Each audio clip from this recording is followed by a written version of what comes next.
Ngerti nggak sekalian? Lah, target Tuhan terhadap Naaman berhasil. Bukan cuma badannya yang sembuh, tetapi rohaninya. Ayat 17. Ayat 17, akhirnya berkatalah Naaman, jikalau demikian, biarlah diberikan kepada hambamu ini tanah sebanyak muatan sepasang bagal, sebab hambamu ini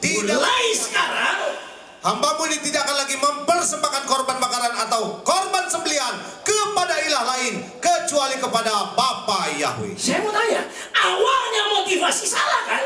Boleh kata-kata tanda petik salah. Tujuannya jasmaninya, tetapi pada akhirnya rohani yang dia mau.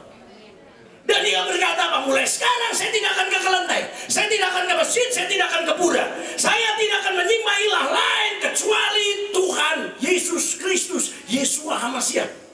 Saya bisa bilang amin?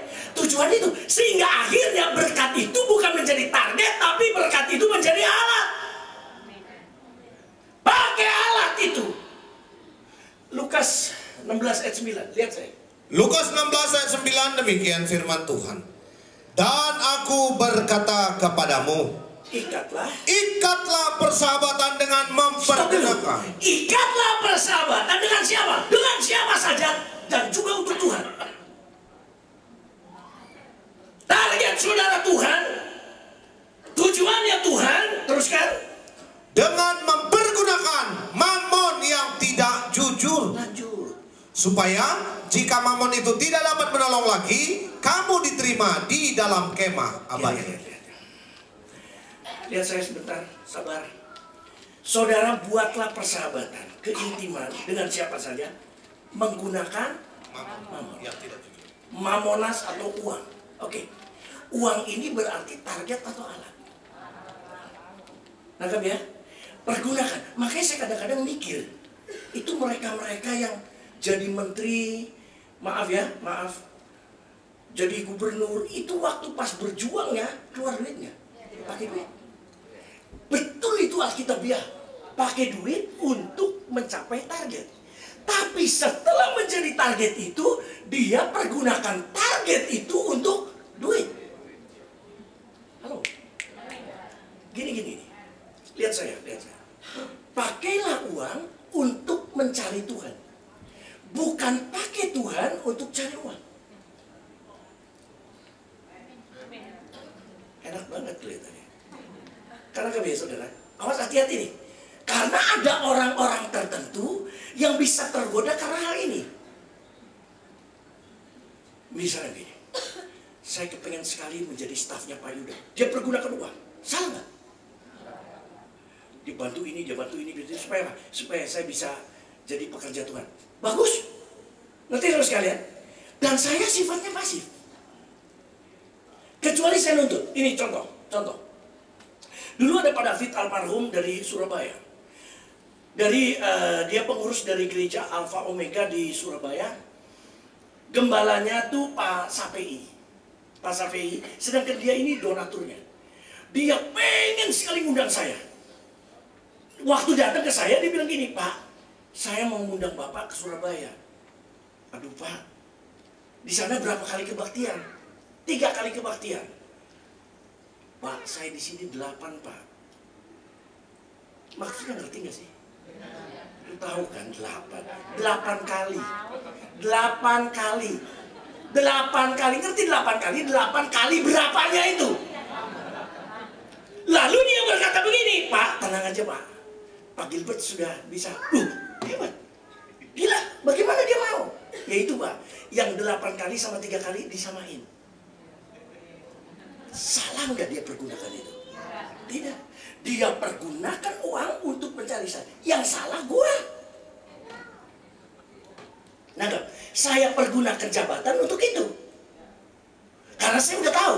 Kecuali saya tidak tahu apa-apa. Misalnya, Pak, bisa nggak Bapak tinggalkan 8 kali, lalu melayani 3 kali? Tambah iming-iming. Saya berkata, boleh aja, asal waktunya cukup, waktu dan segala macam. Oke. Setelah selesai saya oke, nanti saya kasih sama harga. Mau sama, mau enggak, gue udah oke. Saya bisa ngerti kan? Hati-hati nih saudara sekalian. Karena bisa jadi timbal balik. Misalnya begini, ada seorang pemain keyboard namanya Bambang. Itu dulu di Cirebon. Saudara, dia ini pemain keyboard yang diandalkan tidak ada lagi di gereja itu. Saudara dia keluar ke GKPB, lalu kemudian saudara sekalian dia diiming-imingi dengan 3 kali lipat. Saya mau tanya, salah nggak GKPB? Hah? Enggak. Dia pakai Alkitab. Pergunakanlah sarana uang. Bikinlah persahabatan, pakai uang untuk kemuliaan nama Tuhan, bukan pakai kemuliaan nama Tuhan untuk uang. Dia pakai sampai akhirnya ketarik. Yang salah ininya. Saya bisa ngerti kan? Ini yang salah. Nah, kalau seandainya orang ini ya salah, saya targetnya bukan karena masalah pelayanannya, tapi karena uang. Oke, setelah itu saudara jangan diterusin dong. Semua bisa bilang amin? Kita melayani bukan karena apa-apa, karena cinta Tuhan. Permulaannya bisa salah, seperti orang ini. Permulaannya bisa salah. Dia menjual diri untuk dapat uang, tetapi setelah dia mengenal kebenaran, dia tahu bahwa majikannya baik, dia berkata, saya tidak akan tinggalkan kamu, saya akan tetap melayani. Kenapa? Saya melayani bukan karena masalah apapun, tapi karena cinta. Hamba yang begini yang Tuhan mau. Ngerti loh sekalian? Walaupun sudah tidak memungkinkan. Contohnya seperti Ruth. Ruth kawin, saudara, Ruth ikut sama Naomi. Karena apa? Karena ada suaminya. Naomi punya anak Mahlon dan Kilion. Lalu saudara sekalian, salah satu dari anaknya, Kilion kalau tidak salah, dia kawin sama Ruth. Setelah Mahlon Kilion mati, saudara tinggal sendirian. Tapi Ruth, dia cinta sama Naomi bukan karena ada anaknya. Saya bisa ngerti? Aku ikut kamu dulu karena ada anakmu. Sekarang gak ada anakmu, tidak apa-apa. Aku tetap ikut kamu. Aku rela menjadi hambamu. Karena apa? Saya cinta kepada kamu. Semua bilang amin. Sama yang dilakukan oleh Yesus. Yang walaupun dalam rupa Tuhan tidak menganggap kesetaraan dengan Tuhan itu sebagai milik yang harus dipertahankan. Betul. Melainkan telah mengosongkan dirinya sendiri dan mengambil rupa seorang hamba. Menjadi seorang hamba. Dan menjadi sama dengan manusia. Iya. Dan dalam keadaannya sebagai manusia, Yesus telah merendahkan dirinya dan taat sampai mati, bahkan sampai mati di kayu salib. Itu sebabnya Elohim sangat meninggikan dia dan mengaruniakannya kepadanya nama di atas segala supaya nantinya akan terjadi dalam nama Yesus bertekuk lutut segala yang ada di langit dan di dalam nama Yesus bertekuk lutut yang ada di atas bumi dan yang ada di bawah bumi, dan segala lidah mengaku Yesus Kristus adalah Tuhan bagi kemuliaan Bapa di surga. Tepuk tangan dulu buat Tuhan Yesus. Yesus lakukan, Yesus jadi hamba karena motivasi satu saja, karena dia cinta sama kita. Semua bilang amin. Ada sebuah cerita sedikit. Ada seorang ibu, suaminya sudah mati. Ibu ini punya anak kembar. Nah, kembarnya kembar yang itu apa? Satu kandungan, yang satu hidung telur. Mukanya sama, mukanya mirip orang lain. Kalau lihat sudah nggak bisa kelihatan lagi deh, kecuali orang tuanya. Ngerti sekalian? Tapi yang keluar duluan ini lebih bandel. Yang lebih muda ini lebih kalem. Saudara sekalian, yang lebih tua, saya sebut kakaknya aja, ini saudara nakalnya luar biasa, yang ini enggak. Sampai akhirnya adiknya sudah lulus SD, dia masih kelas 3 SD. Saking nakalnya saudara. Tapi mamanya tuh sayang sekali.